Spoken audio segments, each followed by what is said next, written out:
Hello viewers, গার্ডেনার্স গ্যাজেটসে সবাইকে আজ স্বাগত জানাই।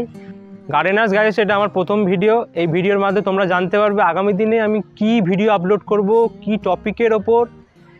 এটা একটা ইন্ট্রোডাক্টরি ভিডিও।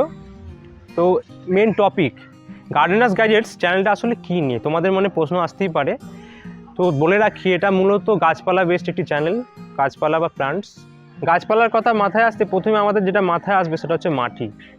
কোনো গাছের কোনো পার্টিকুলার স্পিসের জন্য কী মাটি আমরা ব্যবহার করতে পারি, বা কোন মাটিতে কী জৈব সার ব্যবহার করলে মাটির উর্বরতা বৃদ্ধি করা যায়, যেটা গাছের পক্ষে ভালো, সেটা আমাদের জানা উচিত।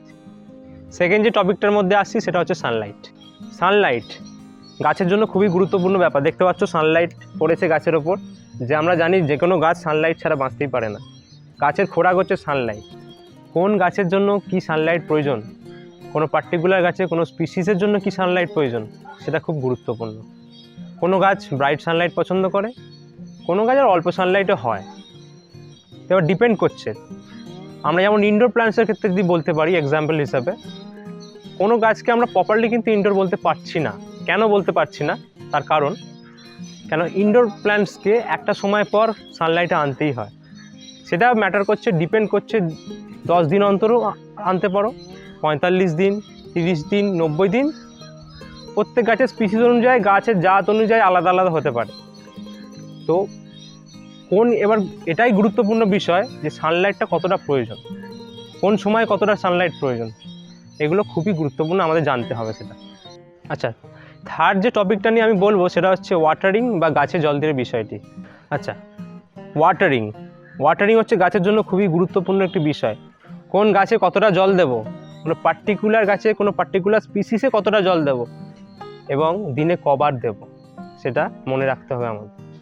আচ্ছা, নেক্সট সেটা নিয়ে বলবো সেটা হচ্ছে স্পেস। একটা গাছ থেকে আরেকটা গাছে কতটা স্পেস দেবো এবং স্পেসটা কতটা দরকার আমাদের। এবার কোনো গাছের ক্ষেত্রে স্পেস দিতে পারি, আর কোন গাছের ক্ষেত্রে স্পেস না দিলেও হবে, সেটা জানতে হবে। একটা এক্সাম্পল বলতে পারি, তুলসী গাছ খুবই আমাদের পরিচিত গাছ, আমরা জানি। এই গাছ কিন্তু উইদাউট স্পেস, মানে অন্য গাছের সঙ্গেও রাখতে পারি আমরা, তুলসী গাছের সঙ্গে অন্য গাছকেও রাখতে পারি, কিন্তু কিছু পার্টিকুলার গাছ আছে যেখানে আমাদের স্পেস দেওয়াটা খুবই দরকার, জায়গা আমাদের ছাড়তেই হবে। মিনিমাম 2 হাত ছেড়ে আমাদের একটা থেকে একটা গাছ লাগাতে দরকার। এতক্ষণ যা যা বললাম, এবার একটা কথা সেগুলো সাম আপ করার সময় এসছে। 1 হচ্ছে মাটি, 2 বললাম সানলাইট, 3 নম্বরে ছিল ওয়াটারিং বা জল দেওয়ার বিষয়টি, আর 4 নম্বরে স্পেস, গাছের জন্য কতটা জায়গা ছাড়তে হবে। দেখুন, মানুষের বড় হওয়ার জন্য কিছু বিভিন্ন রকম প্রপার্টিস এলিমেন্টসের প্রয়োজন হয়। গাছপালা কিন্তু মানুষের থেকে একদম আলাদা নয়। তো এই 4টে জিনিস আমাদের মাথায় রাখতে হবে, গাছপালার কেয়ার করতে হবে। যে 4টি বিষয় নিয়ে বললাম সেগুলো ছাড়াও বিভিন্ন গাছের বিভিন্ন পার্টিকুলার স্পিসিসের মেডিসিনাল কিছু প্রপার্টিস আছে, কিছু স্পিরিচুয়াল এসেন্স আছে, বটানি আছে, সায়েন্স আছে। গাছটি প্রচলন হওয়ার পেছনে কিছু ইন্টারেস্টিং স্টোরিজ আছে। এইসব ইনফরমেশানগুলো নিয়ে আসছি একসাথে আমাদের এই চ্যানেলে আপনাদের জন্য, দেখবেন অবশ্যই। তোমাদের মনে করিয়ে দিই, আমাদের এই চ্যানেলের নাম হচ্ছে গার্ডেনার্স গ্যাজেটস।